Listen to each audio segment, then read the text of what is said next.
misunderstood greed. We think it's a dragon in a cave hoarding coins. That's a fairy tale to comfort us.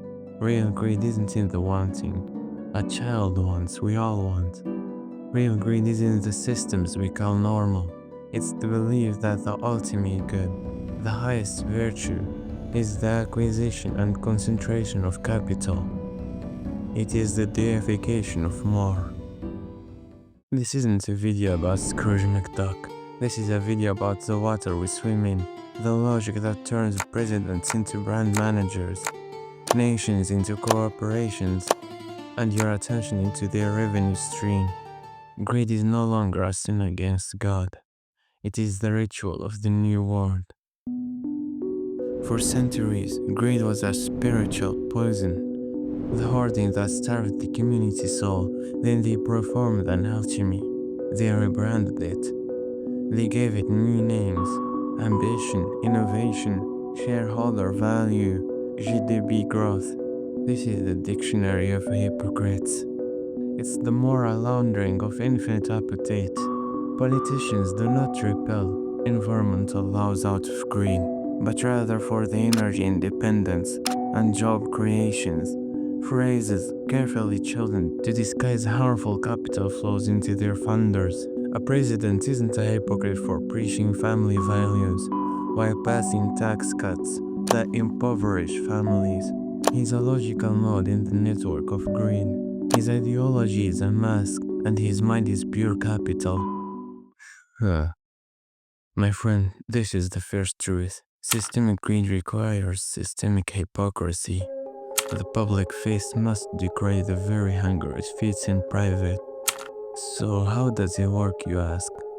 Greed builds a cathedral, and we are all compelled to worship inside of it.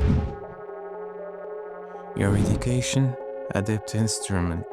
Your health, a profit center. Your home, an asset class for global speculation. When everything is monetized, the logic of greed becomes the only logic. A forest isn't an ecosystem, it's unrealized timber value. A politician doesn't see you as a citizen, but as data point for voter manipulation and a tax liability to be minimized for his true constituents. The cathedral preaches a scarcity it creates. We must cut social programs.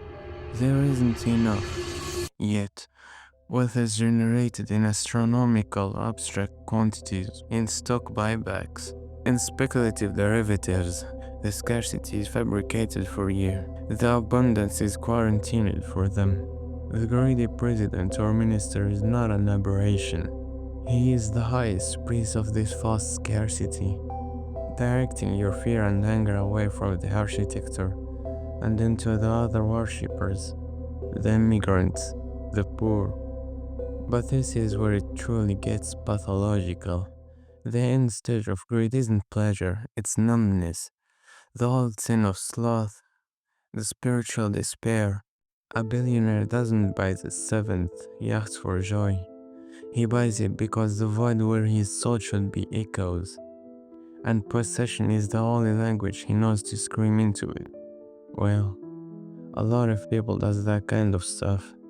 They just have other ill intentions sometimes. The greedy system can only offer more. It cannot offer you meaning, so it sells you meaning-shaped products. For example, high, expensive lifestyles, wellness gurus, lifestyle brands, politicized identities, all commodified, all feeding the machine. The guru selling enlightenment is often just a more spiritualized brand of the same hunger. His endgame isn't your peace, it's your subscription fee. We are left in a haunted house, built on the ghosts of community shouting offers at each other, and wondering why we are so lonely. So you may ask, what do we do then?